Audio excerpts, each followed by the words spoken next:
Dans l'actualité de ce vendredi 3 janvier 2025, Amaris est le principal bailleur social en Haute-Marne. Avec un parc de près de 6000 logements et qui couvre plus de 110 communes, le bailleur propose régulièrement des logements aux Haut-Marnais. Pour satisfaire le maximum de locataires, il rénove et entretiennent les bâtiments et logements. À Vitry-le-François, un orthoptiste se déplace régulièrement pour accueillir les participants et détecter d'éventuelles pathologies oculaires, comme le glaucome ou la dégénérescence maculaire liée à l'âge. Un reportage est diffusé il y a quelques mois sur nos antennes.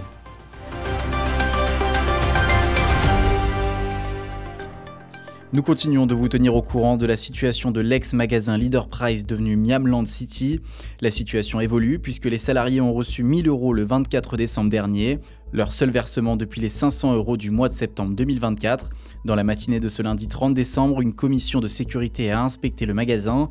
D'après nos informations, la commission a constaté plusieurs infractions qui doivent être mises en norme dans un délai de 15 jours.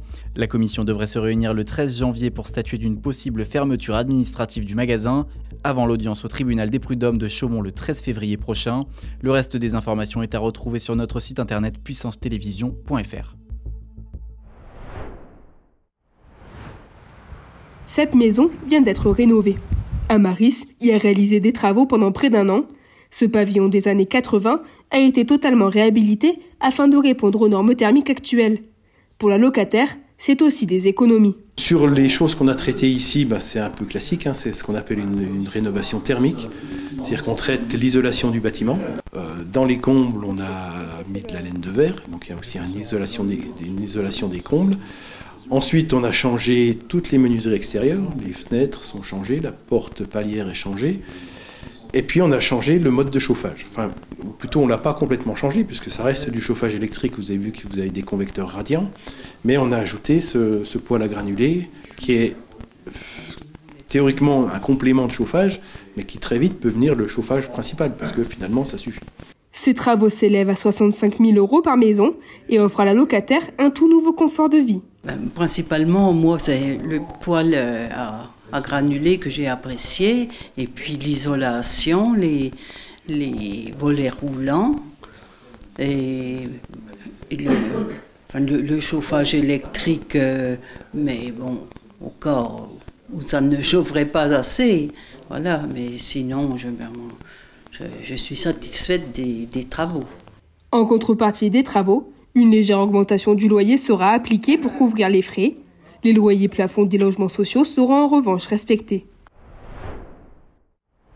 Vous avez opéré les yeux? Non. Pas de problème de pathologie oculaire dans la famille? Non. D'accord. Ces quelques questions d'usage permettent d'adapter le dépistage. Ce mardi 7 octobre au Clic de Vitry-le-François, 27 personnes sont venues prendre soin de leur santé visuelle. Ce rendez-vous organisé par l'association d'appui aux professionnels de santé s'adresse aux personnes de plus de 60 ans n'ayant jamais eu de suivi ophtalmologique ou dont le dernier examen remontait à plus de 3 ans. Une occasion essentielle pour détecter des pathologies silencieuses comme le glaucome ou la cataracte. Ce qui est délicat avec certaines pathologies, c'est qu'elles sont souvent asymptomatiques dans les premiers temps, dans les premières années, notamment l'augmentation de la pression intraoculaire qui peut rester silencieuse pendant de longues années sans qu'on s'en rende compte. D'où l'intérêt du dépistage qui va permettre de vérifier qu'il n'y ait pas ce genre de problème, et si on le détecte, on va pouvoir réagir en adressant le patient auprès d'un ophtalmologiste. Le dépistage se déroule en plusieurs étapes. 2 machines différentes prennent des clichés des yeux des patients. Ces images sont ensuite envoyées à un ophtalmologiste qui les interprète à distance via une plateforme sécurisée. Un compte-rendu est ensuite transmis au patient ainsi qu'à son médecin traitant. Si une pathologie est détectée, le patient est invité à prendre rendez-vous avec un spécialiste pour un suivi plus approfondi. Je pense que c'est une bonne chose à faire. Ça nous est proposé gratuitement, c'est simple, ça dure 5 minutes, pourquoi pas, hein. Bon, comme on n'arrive pas à trouver d'ophtalmo, donc je me suis décidée, j'ai dit bon, du fait que j'ai du diabète, il faut que je fasse contrôler ma vue. Le docteur me l'avait dit. Alors je suis venue, je suis très bien accueillie.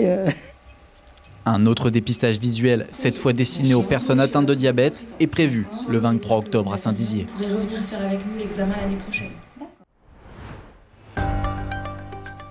On se quitte sur ces paysages. Ce jeudi, la neige a recouvert les départements de la Meuse, de la Marne et Haute-Marne.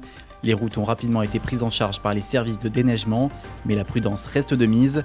Les autorités ont appelé les usagers à faire preuve de vigilance sur la route. Bonne année 2025 sur Puissance Télévisions.